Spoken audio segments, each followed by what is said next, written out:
Hello and welcome to the start of Unit 4. We're going to start off with rip currents, and then we're going to move into lake sea breezes, and then we're going to end the course with water spouts. So let's just get straight into it. So with rip currents, it may not be something that you're overly familiar with if you don't live near the water, but this is something that is incredibly dangerous and something that needs to be forecast, and is something that is forecasted by the National Weather Service.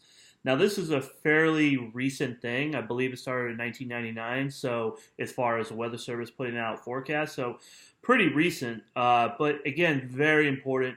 And I'm just going to break this all down, kind of explain what it is, how you can identify them, how you can forecast them, and we'll just go through the whole gambit here and start basically, with the beginning and work our way towards forecasting. All right. So, a rip current is a strong, narrow channel of water that flows from the surf zone out to sea. It develops when breaking waves push on shore, and then the gravity pulls the water back out to sea. If the water converges into a narrow river-like channel moving away from the shore, a rip current can form. Rip currents are sometimes mistakenly called undertow. However, a rip current will not pull you underwater. All right, so it's not going to pull you under the water. It's going to take you out to sea. All right, and we'll break that down in more detail. Rip currents can be 10 feet to 100 yards plus in width, so it could be as small as 10 feet. It can be as big as a football field. All right, or maybe even bigger.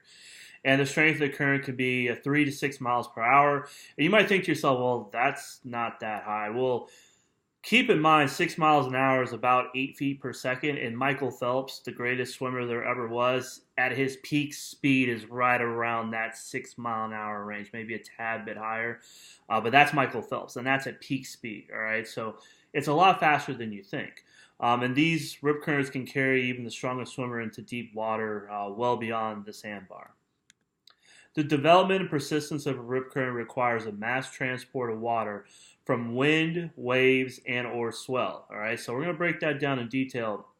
But there's a difference between wind-driven waves that are more waves that are occurring near the shore versus swells that develop way out in the ocean and work their way towards the shore. Okay, the swell is going to be usually the biggest indicator of it, but all three influence it. All right, so again, it's a mass transport of water from wind, waves, and or swell.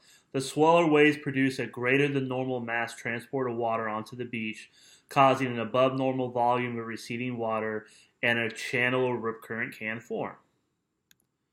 So basically, to keep this simple, you got a sandbar, right?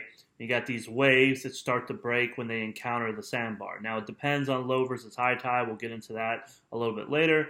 But if the water's low enough and it starts to feel that sandbar, what happens? The wave hits it, goes up, over, and you get waves that are crashing, right, into the surf zone area here, okay?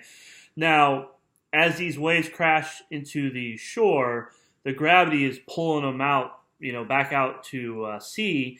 And a lot of times, especially if you have big waves breaking and you have a strong surf zone, you can get a cut through these sandbars, right? So you have the sandbar, and then you have a section where it's basically been eroded away, and now that water is flowing through the sandbar, and as it, gets squeezed through that sandbar, what does it do? It accelerates, right? So this is how you get the beginning of a rip current, okay? And where that sandbar is being eroded, they call that the neck. And where, especially the beginning, you start to kind of see the sediments of that sandbar kind of spread out. That's the head here. So at first, you can kind of visually see it as it forms, okay, especially from air. Now, at the surface, there's some tricks to that I'll show you a little bit later, okay? So again, just a little bit better diagram. This is from the Comet module. Again, if you want even more detail on rip currents, MedED has all sorts of great stuff, so definitely check there. A lot of the stuff from their Comet program I brought into this class here, or into this lecture, I should say, because it's fantastic. And you can see that also with this graphic here. You can see that surf zone. You got your sandbar here. If enough energy is transported towards the shore and it comes through the sandbar, it causes a cut, and then that water will rush through that cut, and that's how you get your rip current to form, okay? So you got the waves feeding in, then you get the cut through the sandbar forming the neck, and then as it goes through the sandbar, through that channel. Then you have the head at the top part here, okay? So another just awesome graphic of this showing it. You got those incoming waves coming in, and then you can get rip currents to form, okay? Now, I'm keeping this simple. There's a lot of other crazy things going on, and if you get into oceanography, a lot of that will be explained more in depth. But to keep it simple, this is how rip currents are formed, and again, I'll show you some tricks on how to actually visually see them. So more in depth, wave height is the primary determinant of rip current strength, but wavelength is also very significant, okay? So wavelength refers to the width of the wave, which is measured from trough to trough.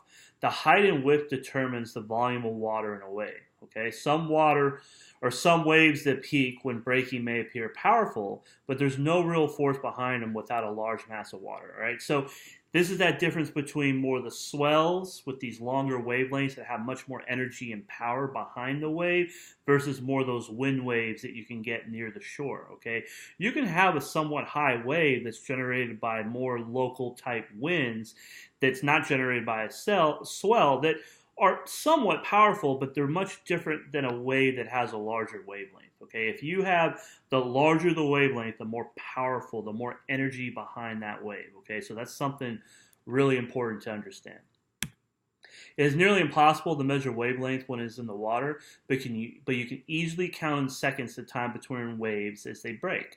The greater the time between plunging breakers, termed the wave period, the longer the wavelength, and consequently, the greater the force of water or the force behind the wave, all right? So long period swell waves around 15 to 20 seconds are the best surfing waves, and that's for experienced, more professional surfers, okay? Not for you or me. These are for people that have been surfing a long time, and even then, it's always dangerous. We'll actually talk a little bit more about surfing a little bit later on. But this is what people did back in the day, not just with surfing. This is what people do now. You know, they count the period between the break of the wave. The longer that period, the longer the wavelength, the more powerful the wave, and typically the higher they are, okay? So you can count the time between the waves and have a really good idea, you know, the power behind it. If you're only counting 5 seconds between each wave versus 20 seconds, well, you know that the 20-second difference is going to produce a far more powerful wave than the 5-second difference. And this goes back all the way to the 1900 Galveston hurricane. If you have read that book, you know, they talks about Isaac Klein and his brother counting the period, right? And you think, especially Isaac Klein would have realized with these longer periods that something was coming, all right? There's these bigger swells coming from, you know, the Gulf, all right? So it's not just surfers, but, you know, when it comes to hurricanes or it comes to, you know, old fishermen or people back in the day before all this technology, this was one of the most effective ways to really measure, you know, the power behind the waves and really kind of give you ideas what's going on in the middle of the water, right? If you're in the Gulf of Mexico and you're typically getting 5-second periods, and now all of a sudden you're getting a 20-second period, even if it's 1900, you know, wait a minute, something's out in the Gulf, and this is not normal, okay? So it's, again, a great way, you know, to really understand the power behind these waves in a very simplistic way. So here's your crest and here's your trough, okay, and your wavelength is you got from crest to crest here, right? So if it breaks, you're counting between when the wave breaks. So the wave comes, it breaks, you start counting. When the next wave breaks, that's the end of your period there, all right? The longer that period, the longer you're counting, the more powerful the wave is because you have more power behind it because you have a larger wavelength, all right? So hopefully that makes sense. So some, you know, examples of this, periods of swell is important. I just talked about that. So you could have a swell of 4 feet in 10 seconds versus a swell of 4 feet in 20 seconds, right? But when they come to shore, the 4 foot with 10-second period is going to have more of a 6 foot breaking wave, where the 4 foot in 20 seconds is going to have more of a 9 foot breaking wave, okay? So you can see the difference as that period increases. And of course, it depends exactly on the, you know, the configuration of your shoreline. But in general, the longer the period, the stronger the wavelength, or the bigger the wavelength, the more powerful the wave, and the larger they're going to break. Okay, doubling the period gives about a 50% increase in the height of the breaking waves from the same size swell. Okay, so hopefully that That makes sense.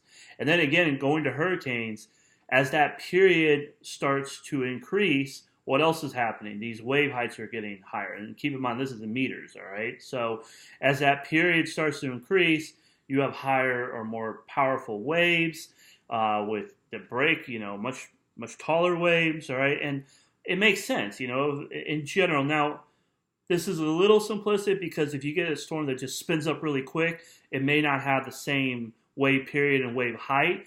But if you got something like Katrina in the middle of the Gulf just churning there and constant fetch, you're going to get some very powerful waves with a much longer wave period. So more in depth, high waves can be quite dangerous. What is not understood by the public is the energy is proportional to the height of the wave squared. Therefore, a 3-foot wave is not 3 times more powerful than a 1-foot wave, all right? So that's important to understand. That's a big difference, right? So onshore breaking waves that exceed 5 feet are generally too dangerous for bathers and swimmers. Experienced surfers look for these big waves, but good surfing beaches are often way too dangerous for swimming, all right? So that makes sense. I mean, what a surfer may want, especially a professional surfer, is not what me or you may want. And you might think to yourself, well, shoot, I'm 6 feet tall. 5 feet's not that bad.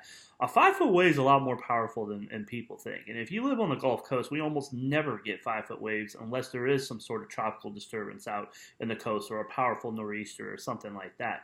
On the Atlantic side, you do get these a little bit more often, but even 5 feet is pretty high. On the Pacific, because you have a longer fetch in the Pacific, which we'll talk about, you get usually higher waves out there. But again, 5 feet, I mean, I've seen some big waves with hurricanes coming in, and some of the biggest waves I saw was in Bermuda during Igor. That was crazy. But in general, 5 feet, that's pretty big, all right? It's not something that you usually commonly see. The most frequent encounter, or most frequently, people encounter a current, and they call this the longshore current, all right? And I'm going to explain it, and I have the text slide here. But have you ever gone in the water, and you're playing in the water, and you're playing with the waves, and you're having fun with your friends and family, and then you get out of the water, and you look, you go, why is my towel all the way down there? That's this longshore current, okay? So it is produced by waves breaking an angle to the shoreline. All right. So anyone who's spent time on surf beaches and experienced this current that moves you along the shore, but it's not offshore. Okay. So sometimes the current is so gentle that you don't even feel it moving you. So most of the time when I go in there and I'm having fun, and I used to go a lot deeper out in the ocean when I was younger, but now I try to, not go much past, about chest high, just because unless I have people around me or with me or I have a boogie board or something like that. But you get in there, you're playing, and then you get out 15 minutes later and you're, 100 yards down the beach. That's that longshore current, all right? So it's not until you get out of the water a lot of times that you realize its effect. Water traveling from beach back out to sea will likely be turbulent during the carving out of the channel in the subsea surface sand. So that's that sandbar I'm talking about. So initially, especially from above, you'll see this rip current be carving out. So at the time of the formation, the rip will still have visible surface waves. All right, and this is going to make a lot more sense when I show you the pictures and you'll be able to really see it.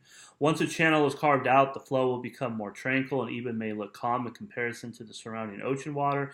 At this time, the rip is fully developed that the subsurface current is counterbalancing the incoming waves. So once the rip current really gets going, that fast current going through that sandbar is opposing the waves, and what happens is the waves start to deaden out, and it almost kind of looks like a flat calm where you have waves either to the left or the right of where that rip current is formed, all right? So thus the waves are being dampened out before coming on shore. This area calm is what makes rip currents especially dangerous to average beachgoers. Many weaker swimmers will head towards this calm, non-wave area because they feel safer. They may even venture out further in the ocean because of this false sense of security. So this is something I've seen a lot. Where that rip current is being formed, it's deadening the waves, so the waves aren't as strong as they are to the right or to the left. And if you're not a strong swimmer or you have children or something like that, you will, naturally go to where these waves are not breaking as high, thinking it's a safer area, when actually it's a far more dangerous area. And that's what makes this, like I said, sneaking up on you and actually really tricky sometimes. It's not something you would really think about. More often than not, they realize too late they're being caught in a rip current or being transversed or taken out into deep water and will need assistance to return to shore. Again, it's dangerous, and I'm gonna break this down. In Florida, rip currents kill far more people, especially in modern times, than hurricanes, thunderstorms, tornadoes combined. All right, so here's the beginning. You can kind of see where that rip current is trying to form. If you were above, you'd be able to see it better.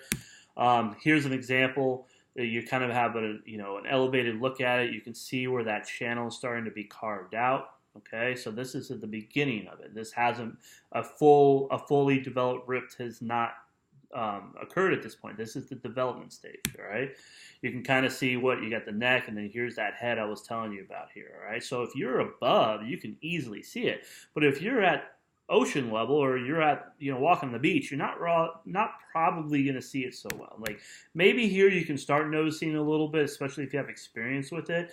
But to get detail like that, you'd have to be at an elevated position. So you can kind of see where that rip current is formed, and you can see how it's more tranquil, how it's more calm in that area. You can see it here really well, right? Like you would think, especially if you're a weak swimmer, you're like, well, I'm going to hang out here where the waves are, much weaker and everything looks more calm and more peaceful, right? Well, actually, that's the dangerous spot, not over here where the waves are bigger, all right? So that's why a lot of people get tricked by this. And a lot of times, especially with kids, parents think they're doing the right thing, putting them towards the more calm water, when actually in reality, that's the more dangerous spot. You can see this aloft or above. You can see these currents, these rip currents that have been cut out. So it's tricky, right? If you're swimming over here, you're fine. But if you move, a little bit, 20, 30 feet over to the left here, now you're in a dangerous spot where it can take you out to sea, all right? So, you literally can have a situation where someone's 20 feet away from their friend and they're fine and the other person's in grave danger, all right? So, again, they're not always large cuts. Sometimes they're much smaller, like I said, as small as 10 feet. So here's an example. You see people in the water here. You see where these rip currents have developed. Where the waves are higher and stronger, that's actually the safer spot. Where they're more dead into here, that's actually where the rip current is occurring, and that's the dangerous spot. Here's a great image of that aloft to see that. Again, if you had kids, you might not want to put them in the white water. You want to keep them over here, when in reality, they're far safer here. So again, it's what makes them especially dangerous. And you can kind of see that channel that's cut through the sandbar. I mean, that's not the best example here, but you can see that's a much better example where the waves are piling up, the gravity's trying to pull it out. If you have enough energy, if you have enough waves building up in this surf zone, it cuts a channel through here, and that's how you can get a rip current. So here's an example of that. And this was after I don't know what the name was. I can't remember the name, but this was after a tropical cyclone. I believe this is along, I think, somewhere close to Pensacola area. I'm not 100% sure. But, that's another thing to consider with hurricanes, and even doesn't have to be a hurricane. It could be a depression. It could be, a tropical storm. Even if you're not near it, it is causing bigger waves to build. And that buildup of waves can cause these rip currents. You saw that recently with Barry. Even though Barry wasn't an overly strong system, places way far away to the east were having a lot of rescues because of rip currents, all right? So that's another thing to consider as a meteorologist. Even if the tropical cyclone is not near you, it could be causing rip currents in your area, all right? So you got a hurricane in the Atlantic that's going out to sea. If it's a powerful hurricane and it's causing big swells, you have a rip current threat, all right? So that's something to consider. So some of the stats, and it's really staggering actually. Rip currents are responsible for about 100 deaths every year in the United States. That's a lot.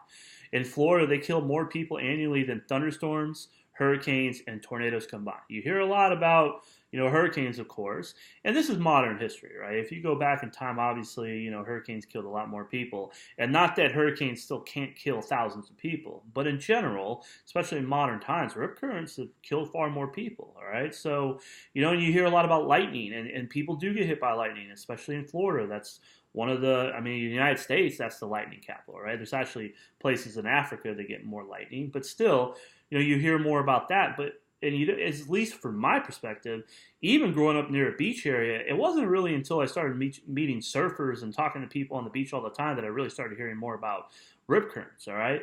A lot of times, it's not even really talked about, all right?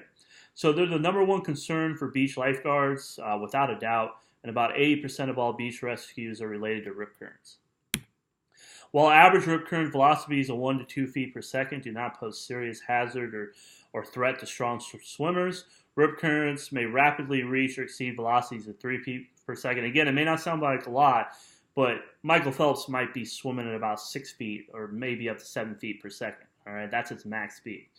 Also, rapid fluctuations or pulses in the wave groups can quickly generate rip currents. So, you can go from a situation where it's not overly dangerous, the wind shifts, you get an increase in the swell, and within a few hours, now you have a legitimate threat for rip currents. They can change quickly, all right? And some of these extreme velocities have been measured up to 8 feet per second. This is fast as an Olympic swimmer can sprint, all right? So, I'm sure Michael Phelps is holding that 6-7 feet per second, but his max speed is probably pushing about 8 feet or so per second. And even him, the greatest swimmer that ever lived, he can't keep that up forever, all right? Even if he's swimming as hard as he possibly can, as fast as he possibly can, how long can he keep that up? 30 seconds, a minute, 2 minutes? Eventually, even Michael Phelps is going to tire out, all right? And that's Michael Phelps, so obviously none of us can swim like him. If a swimmer is caught in a rip current, attempting to swim directly back to shore against the seaward flowing current may result in exhaustion and possible drowning. I have an image here. It's like a treadmill, all right? If that rip current's strong enough, again, even if you're Michael Phelps and you're swimming into it, you're probably not making much of any progress towards the shore. And eventually with time, you're swimming, and what happens? You get tired. And even if you're a strong swimmer, eventually you're going to get to the point where you start cramping and getting tired, and you're not going to be able to continue this. And eventually exhaustion will set in, and then that's when people drown. All right, so what do you do? What are some things you want to do? Well, a couple things. I've been in rip currents before. I start to swim parallel, and as you swim parallel, so let's say you got caught in that rip current, and you let it take it out, or you could immediately start swimming parallel, either to the left or to the right here. You'll eventually break the rip current, and then you'll feel that, and you'll be able to go back to shore. Another thing that maybe you might want to do if you're a weaker swimmer, I know it sounds counterintuitive and it might scare you, but let it take you out. Don't use that energy. And then as you get out and you finally feel the current is relaxed, then swim off to the left or the right, and then get out of the rip current, right? What you don't want to do is panic and start swimming towards it. If you get in a rip current and you panic and you start swimming towards it, it is not going to be a good situation. All right, you're going to tire it out, you're going to become exhausted, and eventually, unfortunately, you're going to drown. And you'll see these signs a lot at the beaches. Break the grip. They have, I know when I go visit my parents in Florida, I see these all over the place. They kind of show you how to escape. Maybe if you have a boogie board or something like that, just hold on to that, obviously, and hopefully you can make your way back, or hopefully there's a lifeguard or somebody out there that can save you. Unfortunately, what I've seen also before is, someone will get in a rip current, another person will go out and try to save them, and now instead of one person, in grave danger, you have two people in grave danger, all right? So it's definitely a dangerous situation. So if you're caught, first, remain calm. I know that's hard. It's okay to be scared. It's okay to have fear, but you just don't want to let it become panic, all right? Signal to someone on the beach, a lifeguard or friend, that you need help. If you're a strong swimmer, try to swim parallel to the beach until you're out of the rip current, and then swim towards the shore. Never try to swim back directly against the rip current, as this can exhaust you or eventually lead you to drown, even if you are the strongest swimmer. I mean, in my high school days, I was a pretty strong swimmer. I'm not strong now because I don't swim as often. But even in my strongest point, if it's a strong enough rip current, I'm not going to be able to make my way back. All right, you got to go parallel. For the less confident swimmers, wade sideways, parallel to the beach until you're out of the rip, and then swim back to shore. All right, so how are these rip forecasts created? All right, so now I've kind of done the overview of how they form and the dangers behind them, but how do we forecast them as meteorologists? Each day, the marine forecaster will assess the threat based on meteorological conditions such as wind speeds and direction, the magnitude, period, and direction of waves and swells. Once the threat is assessed, the forecaster will issue a statement describing the threat level for that day. The following are the 3 types of threat levels that National Weather Service offices will issue.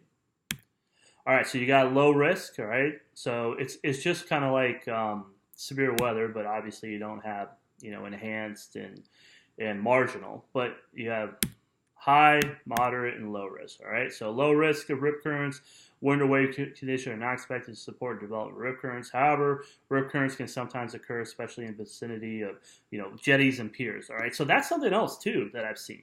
You're around this pier. Well, that's a natural rip current because if you have sandbars, on both sides, and you have made this man-made structure cutting through the sandbar, well, you formed basically, essentially, a rip current, right? So that's another thing. You see a lot of times people swimming by piers, and that can be dangerous. Now, the good thing with that, at least, if you get pulled out, you can probably hold on to the piling or something like that. But still, it can be dangerous. These man-made structures can cause these currents.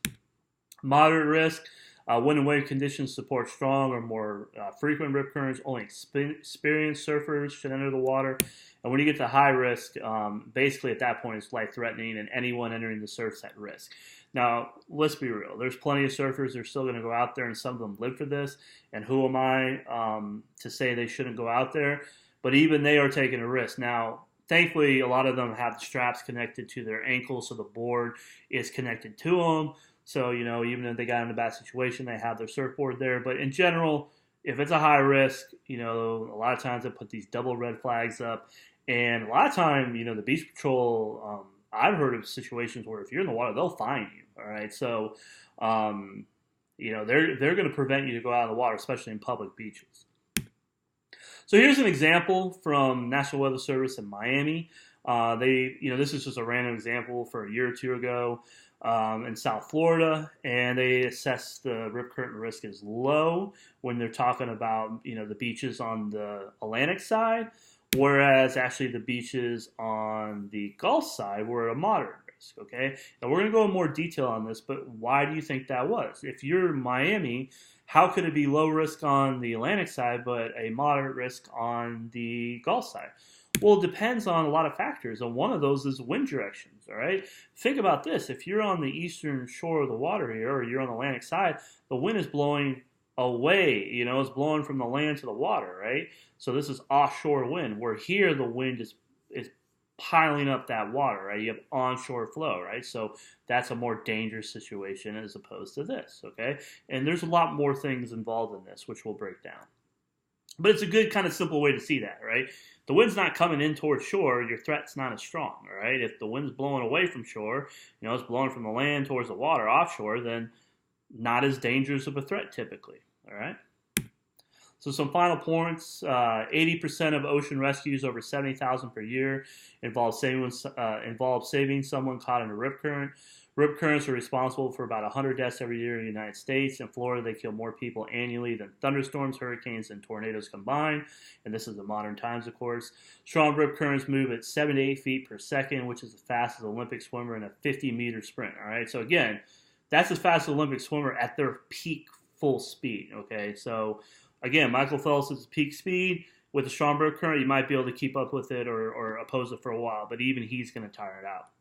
That's the thing. It's just you can't get back to shore fast enough, and especially when it's strong, and you're just going to tire out. Rip currents measured to have speeds as high as 5 feet per second. At big surf beaches in Australia and California are fairly common. So some of the more popular beaches in Australia and California have this problem. They have very powerful rip currents. All right, rips often occur around jetties and piers and man-made structures like that. Stay at least 100 feet away from these structures in the water to avoid these deadly currents and other hazards. Breaking waves that approach 5 feet can generate powerful rip currents. The energy of the wave is proportional to its height, so a 3-foot wave is 9 times more powerful than a 1-foot wave. So high versus low tide. So ask yourself this question. What do you think is worse typically? Now, of course, no two beaches are the same. No two areas are the same. But in general, low tides is more dangerous for rip currents, all right? And you can see the statistics here from southeast Florida, near Miami and up towards Fort Lauderdale and West Palm Beach. You can see that, not that you can't have drownings of people at high tide, but you see that the rate of drowning really goes up much higher when you're in low tide, all right? So low tide is more dangerous. Well, why is that? Well, a couple things, right? Now, again, it depends exactly on the beach, all right? But during high tide, your water level a lot of time is much higher than that sandbar, so the waves really aren't breaking over the sandbar. They're breaking as you're getting close to the shore.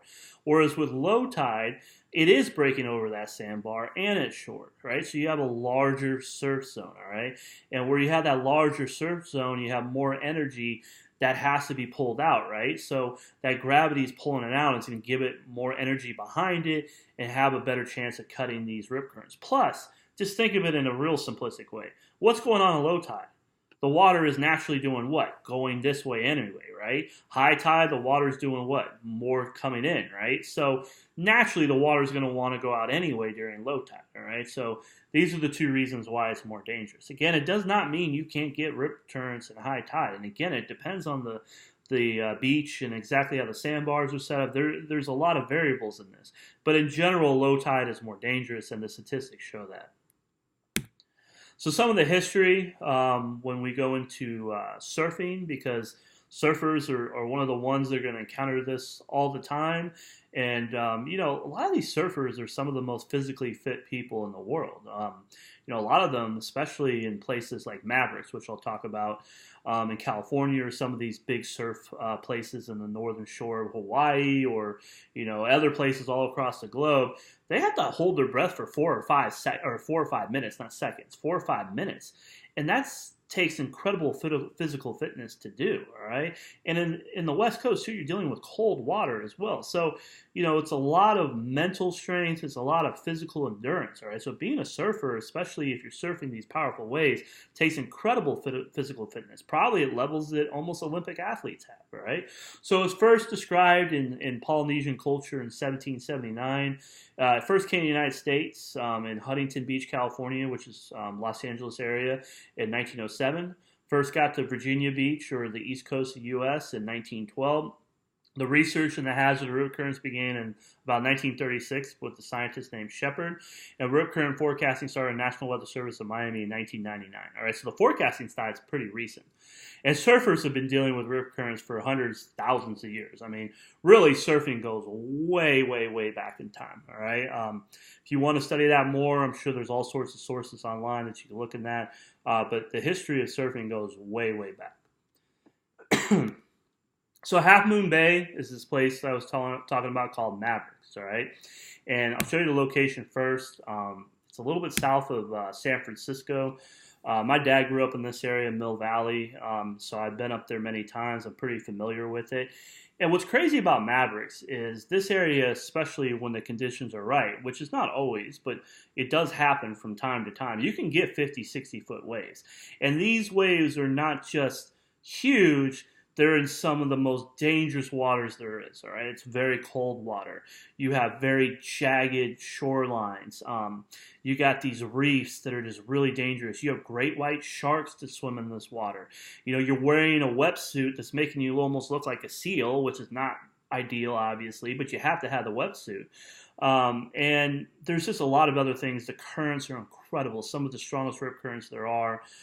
There's all sorts of crazy stuff going on here, all right? So this is one of the most famous spots in the United States, but what's crazy is, like, in the 60s and 70s, I believe it was the 70s, I can't remember the guy that found it, but he used to tell people about it all the time. People just laughed at him. They're like, California gets good waves. Well, we don't get 50-foot waves. You're crazy. Well, turned out he was right, but it really wasn't until the late 80s or early 90s that surfers really discovered it, and then surfers started to come. And you get a lot of surfers from Hawaii and other places of the world that would come. And there's actually a very famous surfer from Hawaii that came, and the first day he surfed Mavericks, he died. And it just shows you how dangerous it really can be and how powerful this wave is. So I'm just giving you relation to California again. It's a little bit south of San Francisco. And then Huntington Beach, this is Orange County down here. It's down a little bit south and east of Los Angeles. I grew up in this area here towards Santa Monica, West LA. This is more out Orange County. All right, so I'm not going to sit here and just play the video, but here's a really awesome video on Mavericks. It kind of talks about the history. It talks about some of the things I've talked about, the dangers behind it. It's one of the most famous spots in the world now for surfing. It was made by Real Sports, which is an HBO show. Bryant Gumbel does it. It's actually a really good show if you're into sports. So if you would like to watch that, go for it. You know, I'm not going to force you to watch it. I would really like you to watch it. But, you know, it's there for you if you're more interested in it. All right, so this is straight from the Weather Service. All right, so always want to give credit where credit is due. This is their definition of wind swell and rogue waves. So we'll break this down in detail. How big wind waves get depend on three things. First, you have wind strength. The wind must be moving faster than the wave crest for energy to be transferred. Wind duration, all right? So it's not just the strength of the wind, it's the constant duration, especially when you have the constant onshore flow. So strong winds that does not blow for a long period will not generate large waves. And then fetch. This is uninterrupted distance over which wind blows without significant change of direction. What does this kind of sound like? Storm surge, right? It kind of sounds like that, right? You have to have, like, look at something like Katrina. Faster winds, longer duration, longer fetch, bigger storm surge, right? So, you know, obviously not exactly the same thing, but maybe help you visually see this kind of similar, right? And this is how you get swells. So storms of equal size can generate much larger waves in the open Pacific as compared to other oceans due to the long open distance of water. It has a longer fetch. So the longer the fetch, in general, the larger the waves you can produce.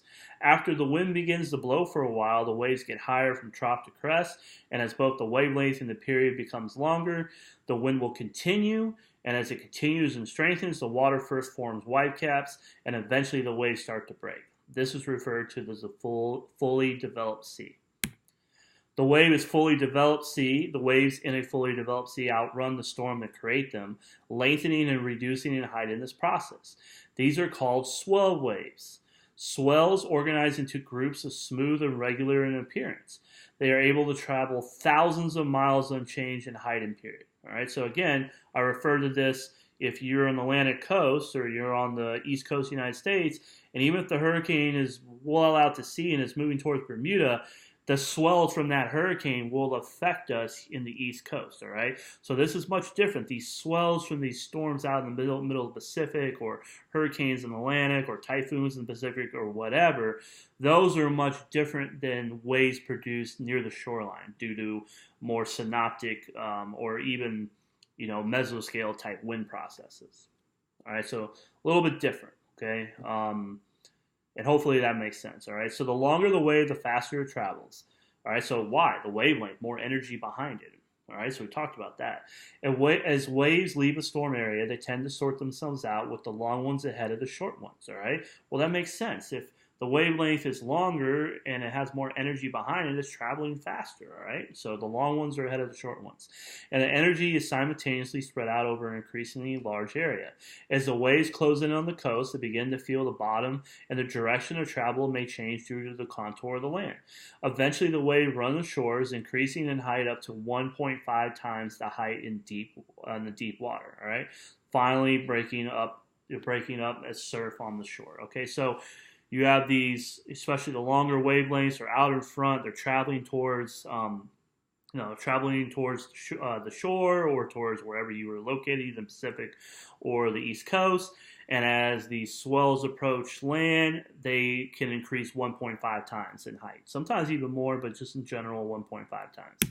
So, hopefully that makes sense. Again, there's a difference between a wind-driven wave near the shore and these swells out over the open ocean. All right, so hopefully that does make sense. Of course, if you have any questions, you can email me anytime. All right, so moving into more of these rogue waves, there are many sailors' tales of rogue waves, freak waves, three sisters, I don't know why they call it that, and other killer waves. Properly called extreme storm waves, these tales were ridiculed, and mariners were accused of using them as an excuse to cover up their own mistakes and wrecks, all right? So a lot of times when these sailors would survive one of these incidents and their ship sank or their boat sank, people kind of blew them off and said, nah, that's not what happened. They're just using it as an excuse. But with time, we've seen that these rogue waves do occur. Rogue waves are simply unusually large waves appearing in sets of smaller waves. All right, so let's say you're in 20-foot seas. Not that those are small, but you're in consistently 20-foot seas, and then all of a sudden one of these rogue waves comes in at 60 feet. And a lot of times they're not coming in the same direction that all the 20-foot waves are coming from. If you ever watched the show Deadliest Catch, once in a while you'll see that. These guys are first off, in some of the most dangerous conditions they are, and one of the most deadliest jobs there is. They're in the Bering Sea in water that's basically freezing in these incredible storms, and they're in 30, 40-foot waves, and then once in a while, a wave will come in a different direction, and these rogue waves will hit them. And what happens if it hits it the right way, if it hits you sideways, it will capsize your boat over or your ship over, and you're going to sink. And if you're out in the Bering Sea where the water is that cold, your chances of survival is slim to none. Some of the characteristics of rogue waves: their height is generally twice the size of the surrounding waves. They often come unexpectedly from directions that other prevailing winds and waves are not, so this makes them very unpredictable. Most reports of extreme storm waves say they look like walls of water and are seen as steep-sided with unusually deep troughs. A great example of this was the USS, I think it's Aramco, or I don't know exactly how to pronounce it, which reported one such wave with a height of 112 feet in the Pacific in 1933. Think about that. 112 feet rogue wave. That's just crazy. Another report of a freak wave occurred when it struck the Queen Mary, a very famous ship. Hopefully you've heard of that. If you haven't, look it up. It goes all the way back even towards, some of the Titanic and those ships. So south of Newfoundland, Queen Mary got hit by one of these rogue waves at the end of World War II, and it reported rolling her within a degree or two of capsizing. So the Queen Mary was almost sunk by one of these rogue waves. So here's that example I gave you, the 112-foot tall wave. This is incredible. I mean, just look at that. And this is how they measured it. They knew the length of the ship, and they did from the crow's nest here and the height of the person observed the wave. Obviously, there's a little estimate to this, but still, anything over 100 feet, that's pretty amazing. All right. More recently, a 70-foot wave crashed down on the Norwegian Dawn cruise ship in April 2005. The average waves that day were 25 to 30 feet. Why was the cruise ship in that? I have no idea, but it does happen. Before this monster wave struck, the wave damaged the hull of the Norwegian Dawn. I believe that wave hit it more dead on, so it didn't hit it and capsize it. But it depends on where it hit you. If it hits you head on, it's bad enough. But it's a big difference if it hits you to the side, because that'll capsize you. What causes these enormous waves? Generally, they form because of swells. All right, and remember we talked about these are all the swells moving in the same speed in the same direction. No, you have a powerful mid-latitude cyclone in the middle of the Pacific, and it's generating, these strong swells. They're not all the same wavelength. They're not all moving at the same speed, all right? So keep that in mind. It's not like they're all moving the same speed. It depends on the wavelength, right? So because of these swells traveling across the ocean, they do so at different speeds and directions. As these swells pass through one another at their crests, troughs and lengthen, and they coincide and reinforce each other, combining to form unusually large waves that tower and then disappear. So what can happen? Let's say you had two different storm systems in the Pacific, and you had these longer period, high energy swells that are moving away. And, let's say you have a storm system here and a storm system here, and you got swells going this way and swells going this way. Well, sometimes even though they're moving in different directions, they eventually will connect. And as they connect, they can, it almost has to line up perfectly. As they connect for a short period of time, they can basically combine forces and come together and become a giant wave. All right, and that's how you get these rogue waves. If the swells are traveling in the same direction, these mountainous waves may last for several minutes before subsiding. All right, so we're going to end with this rip current worksheet. So I have that below, and we're going to do a scenario from the National Weather Service around Wilmington, North Carolina, and just give you an example of what they deal with, on a daily basis, and especially when you got powerful storms out there in the winter. But thankfully, in the winter, not as many people are usually out in the water because it's, not that it's freezing cold, but it's cold. But really, this is especially important in the summertime where, a lot of people vacation and go to the Outer Banks or Wilmington or all across the East Coast, all right? So this is something, if you get into the Weather Service or even if you live on a coastal area and you're in broadcast, this is something you're going to need to do and really understand. So here's a rip current worksheet. Again, this is looking at the east-facing beaches and south-facing beaches in the Wilmington area, all right? So why is it east-facing and south-facing? Well, it's interesting the way the shoreline is here. So if I'm working in Wilmington, I know I have east-facing beaches and I have south-facing beaches. Well, why does that matter? Well, it depends on the wind direction. If you have a southerly wind, that's going to be more of an effect on the southern-facing beaches than the eastern-facing beaches. If I had an easterly flow, then the easterly-facing beaches are going to have more of an effect than the southern one, right? So they have to look at it on how the beach is lined up by what direction the wells or the swells are coming from and the wind direction in general, all right? So what are some of the things they're looking at? They're looking at the prevailing wind, and they're not talking about sea breeze, all right? We're talking about a synoptic scale event, all right? Not a quick-hitting sea breeze, all right? So it's a synoptic scale event. So they ask themselves, is the prevailing wind between 160 and 150 for the east-facing beaches, or between 150 and 220 for the south-facing beaches? So obviously different wind direction for the different type of beach, all right? So they assign factors on the wind speed and into that direction. And if it falls within these factors, you assess it a point scale, all right? Then I ask you, has a synoptic flow between 160 and 150, so let's focus on the east-facing beaches, 80% or more of the time over the last 48 hours. Again, continuous wind, synoptic scale, not sea breeze, okay? So you also factor that, all right? Then they look at the swell direction, all right? Now, the swell direction must be from the southeast or northeast for east facing, or it must be from the southeast and south for south facing, all right? So you gotta be careful.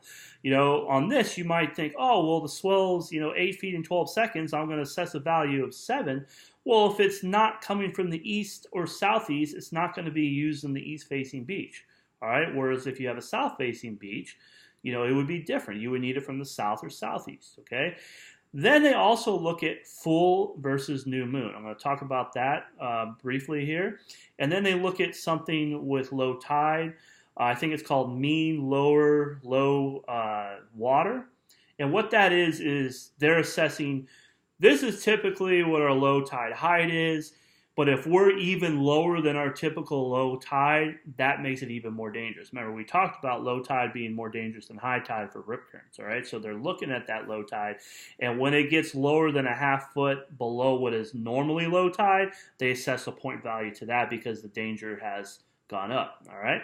So with the new moon versus the full moon, it goes into the spring tides and the neap tides, all right? So you understand, hopefully, I would think you've learned this in some of your past classes. When you're dealing with high tide and low tide, you're dealing with gravitational forces with the sun and the moon, right?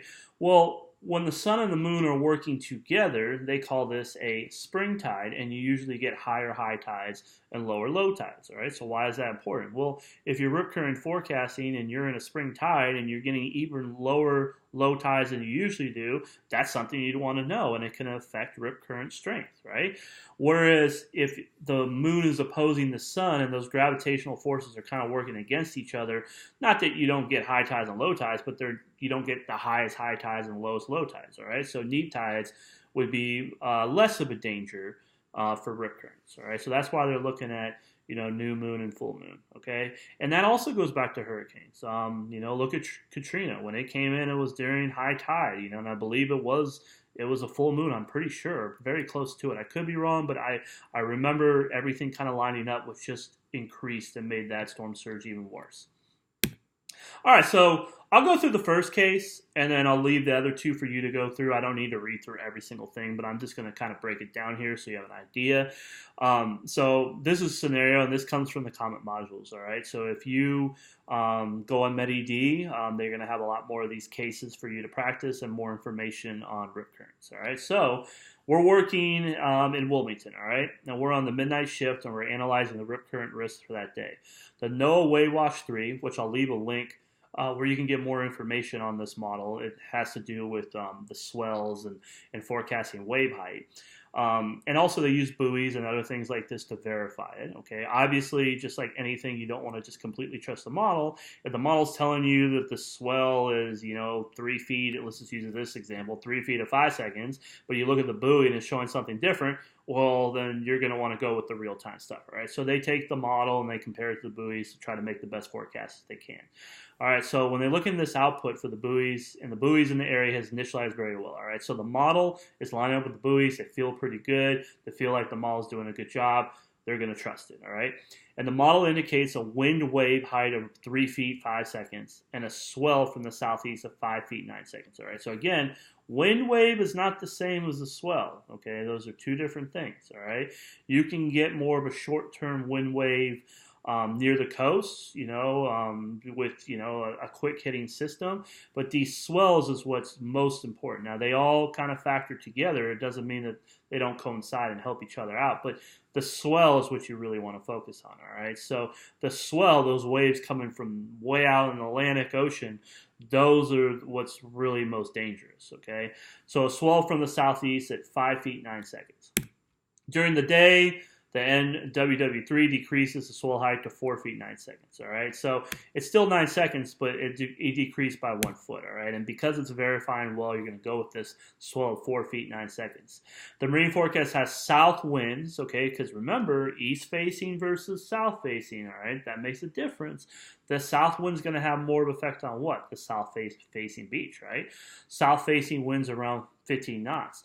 Also, remember here, too, the swell's from the southeast, right? So is this going to affect, this also is an important factor as well, all right? So, again, it's not just the swell and the height in the period, it's where it's coming from, because it depends on whether you have an east-facing beach or a south-facing beach or whatever. It depends on the shape of your shoreline. Again, during the day, decrease to 4 feet, 9 seconds. You have south winds at 15 knots, and these winds are not associated with the sea breeze, but rather a large-scale, high-pressure position east of the area, all right? So synoptic scale here. Earlier, the wind was variable as this area of high pressure moved by. It resulted in onshore winds only about 20% of the time, all right? So remember in the worksheet, we wanted to get up to 80% for it to really be a factor. We're not there. We're at 20%. It's about 5 days to the new moon, all right? And the astronomical low tide is only 0.2 feet from that MLLW, all right? So we're not at that 0.5, okay? I know maybe at this point you're like, whoa, man, this is a lot. But if you go through this step by step, it's not overly difficult, all right? It's literally a check sheet. You look, you go check, or you put the number, you add it up, you assess the risk, all right? So based on this information, what is the rip current risk for your areas, east and south-facing beaches? All right, so if we're an east-facing beach, the wind is not directly onshore for the east-facing beach, so you put a 0 there, okay? So let's go back. What was the wind direction, right? The wind direction was, we had south winds around 15 knots, all right? And if we go back to that sheet, on the south-facing beaches, you need 150 to 220, and on the east-facing, you need 60 to 150, okay? So again, it matters where that wind is coming from, okay? So on the east-facing beach, you're not adding anything because it's not directly onshore, okay? The wind has not been directly onshore between 60 and 150 degrees for 80% of the time. Remember, it was only 20% of the time, so another 0. Since the NOAA, or the N Wave Watch 3, initialized very well, and unless there's other circumstances that would say otherwise, the lowering trend in the swell height can be used with confidence. As a result, 4 feet, 9 seconds swell is translated to a factor of 4. Well, how will you know that? Well, you would go back to that sheet, and if you look at the sheet, you see 4 feet, 9 seconds, factor of 4. Okay, so that's where they're getting that from. All right. The new moon is 5 days away from the astronomical low tide. All right, so let's go back. I hate to keep shifting back here, but it has to be within 3 days to get a half point there. And if it's more than a half foot lower, then you would add another half point. So you can get up to a point here. But in this scenario, we're not getting either. Okay, so really, what is causing the moderate risk for rip currents on this east-facing beach? the swell, okay? And again, you might go, well, how did you get that moderate risk? Well, going back to the sheet, you can see here less than 4, low risk, between 4 and 5.5, moderate risk, above 5.5, so 6 is high risk, okay? So that's where you're getting that from there. All right, but what about now with the south-facing beach? What's changed? Well, before I get to this top part, nothing's changed here. It's still not 80% of the time. We're still not within 3 days. We're still not under a foot, a half foot below the, the low tide. So nothing's changing with the persistent onshore, the moon, and the tide.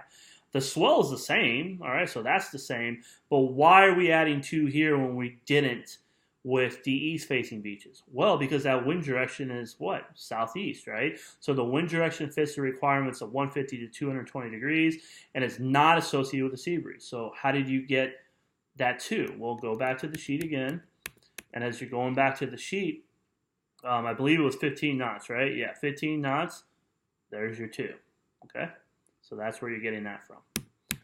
So on a south-facing beach, you actually have a high risk this day, all right, because the onshore flow, all right? So this is a great example where you're in Wilmington and you still have a threat for rip currents either way, but your south-facing beaches probably are going to be closed down with a high risk, where your east-facing beaches maybe not closed, but it'll be, highly warned to probably stay out of the water.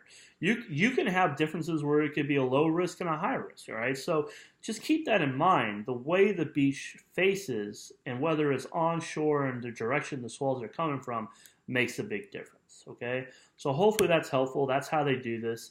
It's actually not overly complex. Once you get the hang of it, is the wind onshore? Is it been persistent for more than 80% of the time? Is the swell coming our way? If it is, the longer the period, the higher the swell, the more power behind it. Are we within a new or a full moon, within 3 days? That makes a difference. And is our low tide even over a half foot lower than it normally is? That's another thing to consider. All right, so that's what you're looking at here, all right? These are those factors. You go back to that sheet. I'm not going to go back again. You can print that out if you like. Also, I'll leave this up here so you can go through it yourself. But you basically are just adding it up. And then if it's, you saw less than 4 was low, between 4 and 5.5 was moderate, and 6 and above, high risk. All right. So here's the summary. The south-facing beaches are at a higher risk on this day because of the combined wind effects and the resulting onshore wind waves. The large swell directed onshore close to normal. So they both had the swell coming in, but because of the onshore wind, you also had these wind waves, right?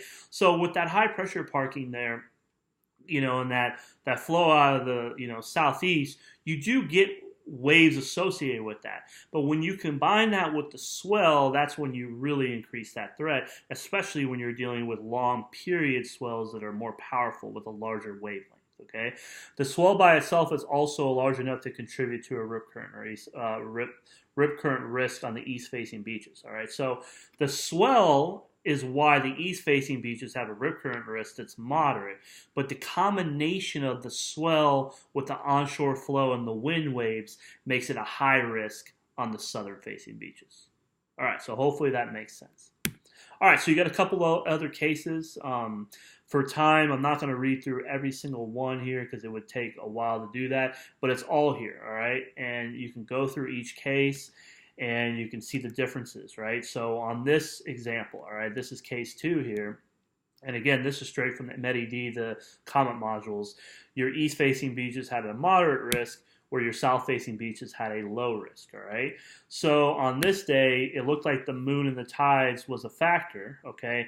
But what happened was, on the east-facing beach, on this one, the swell had an effect, or on the south-facing beach, it didn't, all right? The observed swell was coming from the east-northeast, all right? So if it's an east-northeast swell, it's not going to affect the south-facing beach, but it will affect the east-facing beach, all right? So hopefully that's kind of making sense, all right?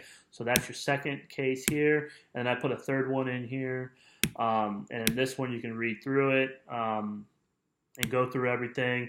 This one, the east-facing beach, was a low risk, and your south-facing beach was a high risk. So all 3 examples, You know, the overall what's going on is the same. If you're in Wilmington, what's going on is what's going on. But it makes a difference whether you're at a south-facing beach or east-facing beach, right? And look at this example here.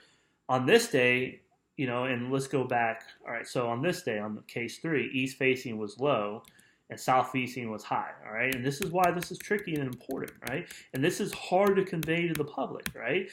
If I'm in Wilmington, I'm telling everyone on an east-facing beach, you're fine. The rip current risk is low. Yeah, be vigilant, but you don't really have to worry about it.